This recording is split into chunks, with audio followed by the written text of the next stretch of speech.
In today's episode of The Young and the Restless, the tension starts building right away at the athletic club, where Kyle Abbott finds himself face-to-face with Victor Newman.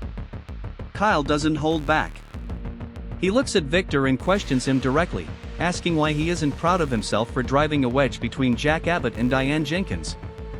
There's a sharp edge in Kyle's tone, and it's clear he's not buying Victor's usual denials. Victor, of course, refuses to take responsibility. He calmly insists that he had nothing to do with the yacht incident and suggests that Kyle needs to stop seeing his father as some kind of perfect man.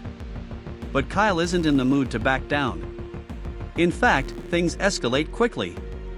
Kyle calls Victor a coward, a word that instantly changes the atmosphere. You can almost feel the shift. Victor's expression hardens, and he warns Kyle to watch his mouth, making it very clear that there will be consequences if he doesn't. It's one of those moments where neither side is willing to give an inch. Kyle eventually walks away, but the damage is done. The tension lingers in the air, setting the stage for even more conflict. And just when it seems like things might calm down, Nikki Newman steps in. She approaches Victor, and it doesn't take long before they start arguing again. Nikki believes Victor has crossed a line this time, and she wants him to admit it. But Victor refuses. Instead, he turns the situation around on her, criticizing her for siding with Jack. He pushes Nikki to live with her choice, making it clear that he feels betrayed. This isn't just a disagreement anymore, it's becoming something deeper. And as the cracks in their relationship grow wider, it's clear that Victor's actions are starting to affect everyone around him. Diane Jenkins sits across from Michael Baldwin, clearly carrying the weight of everything that's happened. There's no anger in her voice right now, just exhaustion. Michael gently asks the question everyone's been thinking. Why did she really leave the Abbott mansion? Why walk away from Jack? For a moment, Diane hesitates. But then, she opens up. She starts explaining everything, the constant pressure, the arguments, the feeling that no matter what she did, things were slipping out of control. And as she tells the story, one name keeps coming up again and again, Victor Newman.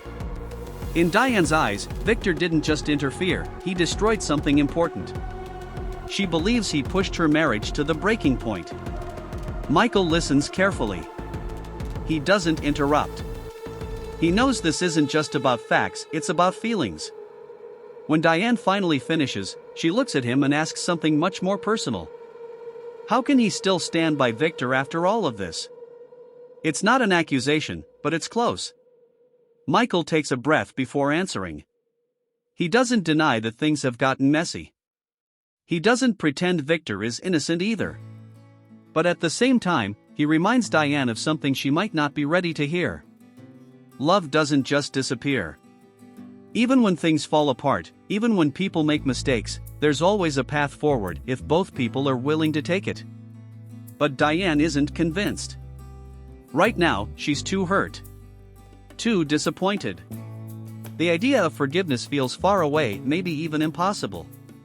And for the first time, it really feels like this marriage might not recover. At the Abbott house, Kyle Abbott is dealing with his own fears. After his intense confrontation with Victor, he turns to Tracy Abbott, someone he trusts, and starts to open up. Kyle admits he pushed things too far. Calling Victor a coward wasn't just a random insult, it came from frustration, from anger, from feeling like his family is constantly under attack. But now, there's something else bothering him. Something deeper. He's worried about his mother. Kyle confesses that he's not sure Diane even wants to fix things with Jack anymore. And that thought scares him more than anything Victor could do. Because if Diane gives up, then what's left to fight for? Tracy listens with compassion. She understands the pain Kyle is going through, and she tries to offer reassurance, but even she can't promise that everything will be okay. Because right now, nothing feels certain. Families are breaking. Trust is fading. Over at Crimson Lights, the atmosphere feels warm at first, almost peaceful. Daniel Romolotti Jr. is sitting with Tessa Porter, going over their Barcelona travel plans with genuine excitement.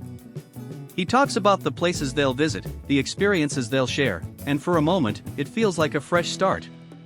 But something isn't right. Tessa is smiling, yet there's hesitation in her eyes. Finally, she takes a breath and decides to be honest. She tells Daniel that she's having second thoughts about the trip. The words come out softly, but the impact is heavy. Daniel pauses. The excitement fades from his face as he tries to understand what she means.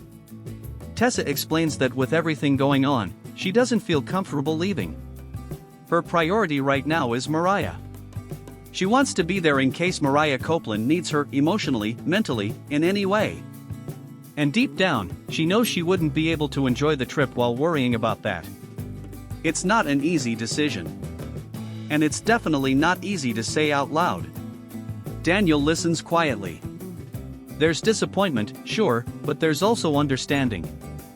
He knows things have changed between them. Life has moved in different directions. Still, instead of arguing, he accepts her choice. Because sometimes, caring about someone means letting go even when it hurts. The moment ends with a quiet, emotional hug.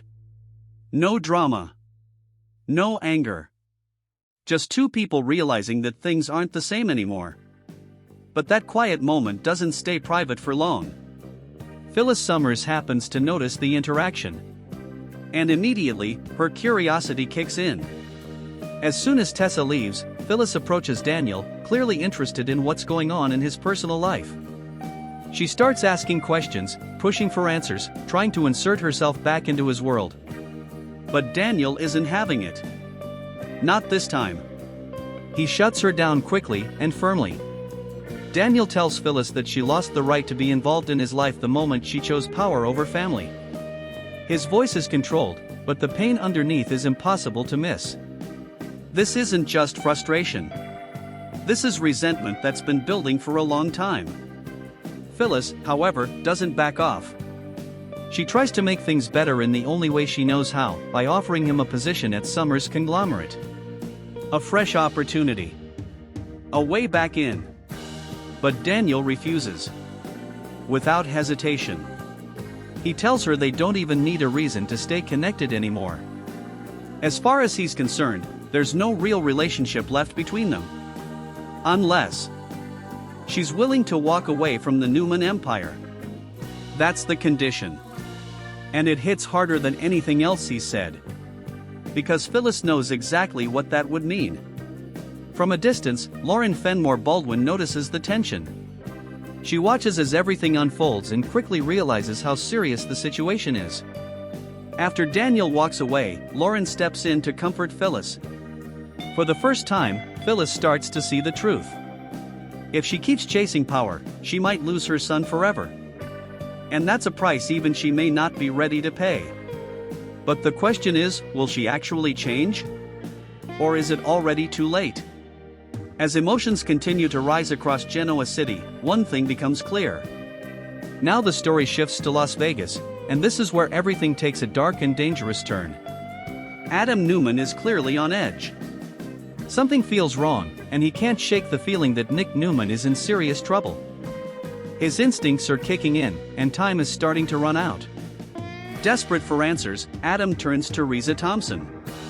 But the situation quickly becomes tense. When Reza unlocks her suite door, they both realize something is off. The room is empty, and Ronnie is nowhere to be found. That's when the truth starts to come out. Adam reveals that Ronnie isn't who he claims to be. The name is just an alias, and not a random one. According to Adam, Ronnie is actually connected to Mitch Bacall, and his real identity is even more dangerous, Matt Clark. The moment that name is said, everything changes. Because Matt isn't just some stranger. He's someone with a past, and a grudge. Especially when it comes to Nick and Sharon. Reza is shocked and furious. She realizes she's been manipulated. Adam used her, made her believe he wanted to work with her again, when in reality, he was chasing something much bigger. Her reaction is immediate. She slaps Adam across the face. The sound echoes through the room, a mix of anger, betrayal, and frustration.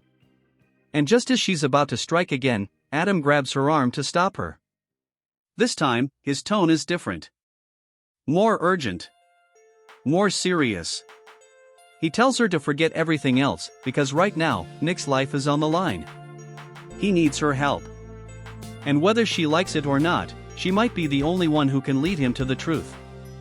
Meanwhile, in a completely different location, the real danger is unfolding. Nick Newman is tied up inside a dark storage room. Disoriented, vulnerable, and not alone. Matt Clark is standing right in front of him. Calm, confident, in control. Slowly, Matt removes the bag from Nick's head, revealing a chilling expression, not just anger, but satisfaction. Because this was all part of his plan. He admits it openly. Everything was carefully set up to lure Nick to Las Vegas. And Adam? He was just a piece of the puzzle. Nick fell right into the trap. And now, there's no easy way out. Matt starts explaining how he knew exactly who Nick was. It all goes back to the people working under him, the ones Nick unknowingly crossed paths with. They described Nick as a clean-cut Midwestern guy. That was enough. Matt connected the dots and waited. But here's where things get even darker. Matt makes it clear that he doesn't plan to kill Nick. Not yet. Instead, he has something far more twisted in mind. He wants to break him. Completely. Matt reveals that he intends to pump Nick full of drugs, to drag him back into addiction and destroy him from the inside out. It's not just revenge. It's psychological. He wants Nick to become so lost, so damaged, that he's no longer a threat to anyone. Especially to the people Matt is really targeting. Sharon, Noah, and Sienna. Nick is just the beginning. As Matt leans closer, he delivers one final, chilling warning. Nick is heading toward his last overdose. And this time, there will be no one there to save him.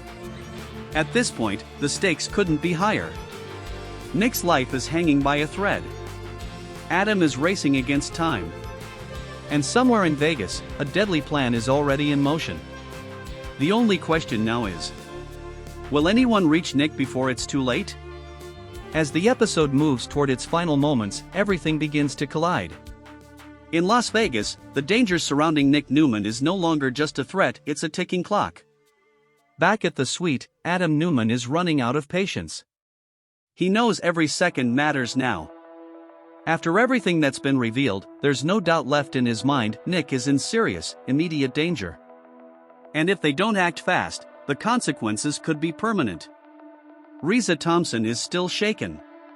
She's angry at Adam for using her, for dragging her into something she didn't fully understand. But at the same time, she can see the urgency in his eyes. This isn't a game anymore. This is life or death. Adam makes it clear, whatever happened between them doesn't matter right now. The only thing that matters is finding Nick before Matt Clark goes too far. There's a pause. A moment where Reza has to decide what she's going to do. Walk away, or get involved. And finally, she gives in. Not because she trusts Adam, but because she knows what's at stake. Together, they prepare to track Matt down. Time is slipping away. Meanwhile, in that dark storage room, Nick is fighting to stay conscious. The situation is getting worse by the minute. Matt Clark is still in control, still calm, and still focused on his plan. Every move he makes feels calculated, like he's already thought 10 steps ahead. Nick tries to resist. He struggles against the ropes, trying to stay alert, trying not to give in. But the pressure is building, physically and mentally. And Matt can see it. That's exactly what he wants. He reminds Nick that this was never about a quick ending. This is about destruction, about taking everything away piece by piece. Nick's strength. His control. His future. Everything. But even in that moment, there's something Matt underestimates. Nick's will to fight. No matter how bad things get. Nick isn't someone who gives up easily. And deep down, he knows he has people who would never stop looking for him. Sharon. Noah. His family. That connection, that hope, might be the only thing keeping him going right now. Back in Genoa City, the emotional fallout continues. Phyllis Summers is left alone with her thoughts after her confrontation with Daniel. For the first time, the weight of her choices truly hits her. She's spent so much time chasing power, control, influence. But now, she's forced to ask herself a painful question. Was it worth it? Because in the process, she may have pushed her own son away for good. Lauren Fenmore Baldwin's words linger in her mind, reminding her that some losses can't be fixed with money or opportunities. Some things require real change. And real sacrifice. At the Abbott house, Kyle Abbott is still struggling with everything happening around him. His family feels like it's falling apart piece by piece. His parents' marriage is on the edge. Victor's influence keeps growing stronger. And no matter what he does, it never feels like enough. The uncertainty is exhausting. And for the first time, Kyle starts to wonder if things will ever go back to the way they were. As the episode comes to a close, all the storylines point toward one major question. Will Nick survive what's coming? Because right now, the odds are against him. Matt Clark is in control. The plan is already in motion. And the window to save Nick is closing fast. In The Young and the Restless, one thing is clear. When secrets, revenge, and desperation collide, no one comes out unchanged. And the next episode? It might just change everything. Over the next 2 weeks on The Young and the Restless, things are about to spiral out of control, and it all starts in Las Vegas. What was supposed to be a high-energy, glamorous gathering quickly turns into something far more dangerous. Because this isn't just a party anymore. It's a setup. And before anyone realizes what's really happening, everything begins to fall apart. The story kicks off during the week of April 13th to April 17th, where tensions are already running high across Genoa City. But the real shock comes when the action shifts to Vegas. Something big is about to go down. And no one is fully prepared for it. The event in Las Vegas, which should have been about celebration, connection, maybe even a fresh start, is suddenly interrupted. Crushed. And behind it all, is a dangerous plan that's been building quietly in the background. At the center of this chaos is Nick Newman. Right now, his fate is uncertain. There are too many unanswered questions, too many risks, and not enough time. Nick has already found himself pulled into a situation that feels bigger than he expected. And as the story unfolds, it becomes clear that he may have walked straight into a trap. A trap designed specifically for him. Back in Genoa City, things aren't much better. Jack Abbott is facing emotional devastation. His world is starting to collapse piece by piece, especially when it comes to his relationship with Diane Jenkins Abbott. What once felt strong, now feels fragile. And the worst part? He may not be able to fix it. But before we dive deeper into what's coming next week, we need to look at what's happening right now, because the foundation for all this chaos is already being set. And it begins with one of the most powerful couples in Genoa City. Victor Newman and Nikki Newman. Their reunion doesn't go the way anyone expected. In fact, it goes terribly wrong. Nikki wants honesty. She wants Victor to admit that he crossed a line, that his actions had consequences that hurt the people around him. But Victor refuses. From his perspective, everything he did was necessary. In his mind, he was protecting what belonged to him, doing whatever it took to regain control of Chancellor. To Victor, it wasn't wrong. It was strategy. But Nikki doesn't see it that way. And this difference in perspective becomes impossible to ignore. What starts as a conversation quickly turns into an argument.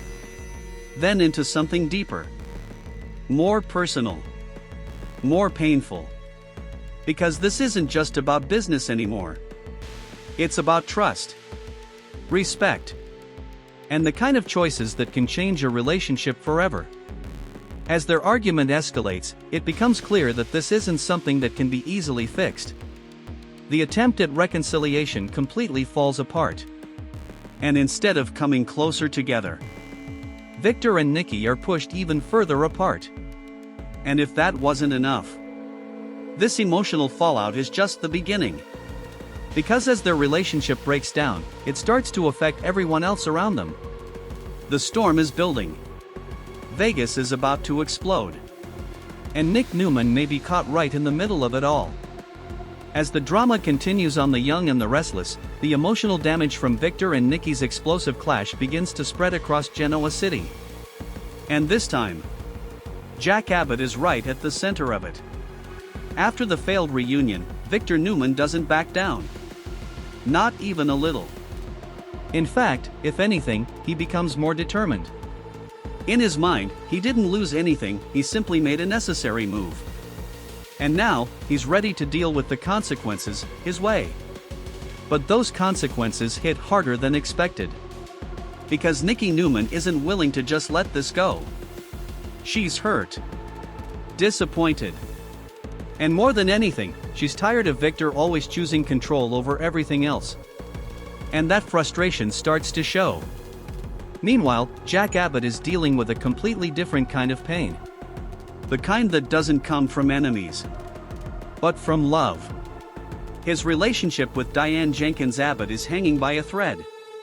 And no matter how hard he tries to hold things together, it feels like everything is slipping away. Diane has already made a decision that changed everything. She walked away. Left the Abbott mansion. Created distance. And now, Jack is left trying to understand where it all went wrong. From his perspective, the answer is clear. Victor Newman. Jack believes Victor's interference pushed Diane to this point. That his constant manipulation and pressure destroyed any chance they had at peace. And honestly, he's not entirely wrong. But knowing who's to blame doesn't make it easier. Because at the end of the day, Jack is the one dealing with the loss. The silence. The absence. And as the week continues, things only get worse. Victor isn't done.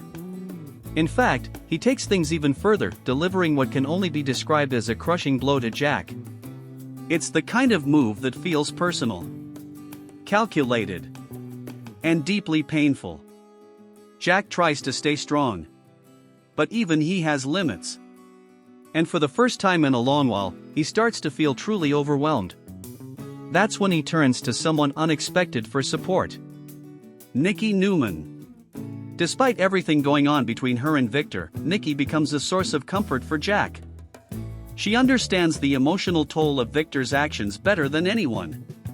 And in that shared understanding, they find a moment of connection.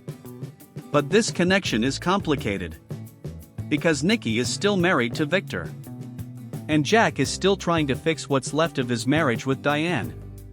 Everything feels messy, uncertain, fragile. At the same time, Diane Jenkins Abbott continues moving forward with her decision. She's not looking back. Not yet. Forgiveness isn't something she's ready to give. And even though there may still be feelings there, right now, the pain is louder. As these emotional storylines unfold, one thing becomes very clear. Victor's actions didn't just create conflict. They created a chain reaction. One that's now affecting multiple lives. Multiple relationships. And as Jack struggles to hold himself together, the question becomes harder to ignore. Can he really fix things with Diane? Or is this the beginning of the end? Because while Genoa City deals with emotional fallout, something even more dangerous is building elsewhere. As the drama continues on The Young and the Restless, the focus shifts to a storyline that no one saw coming, a family revelation that has the power to change everything. And at the center of it all is Holden Novak. Right now, Holden is struggling to process a truth that completely turns his world upside down. A truth about his identity. About his past. About his family. Because he's just learned something life-changing. Malcolm Winters is his father. It's not just a surprise. It's a shock. The kind that makes you question everything you thought you knew about yourself. For Holden, this revelation doesn't come with excitement. It comes with confusion. With disbelief. With 100 unanswered questions. And it doesn't stop there. Because this new truth also means something else, something equally overwhelming. Lily Winters is his half-sister. Now suddenly, Holden isn't just dealing with one new connection. He's dealing with an entire family he never knew he had. A history he never lived. Relationships he doesn't understand. It's a lot to take in. And right now, he doesn't know how to feel. At the same time, there's pressure coming from different directions. Stephanie Simmons steps in, trying to guide her son through this emotional moment. She encourages Holden not to shut the door on Malcolm completely. Instead, she suggests something simple but difficult. Give it a chance. Get to know him. But that's easier said than done. Because building a relationship from something this sudden isn't easy. Trust doesn't happen overnight. And neither does acceptance. Still, Holden knows he can't ignore this forever. Sooner or later, he'll have to face it. And that leads to another complication. He has to tell Kane Ashby. This isn't just a personal revelation anymore. It's something that affects others too. And explaining something this big is never simple. Meanwhile, as Holden tries to process his new reality, the emotional weight continues to build. Because deep down, there's one question he can't escape. Where does he belong now? Everything feels uncertain. His past. His future. Even his sense of identity. And as he stands at this emotional crossroads, one thing becomes clear. This revelation isn't just a moment. It's the beginning of a completely new chapter. But while Holden is dealing with family truth, other stories are quietly moving forward. Stories filled with secrets. With suspicions. With possibilities that haven't been confirmed yet. Because in Genoa City, nothing stays calm for long.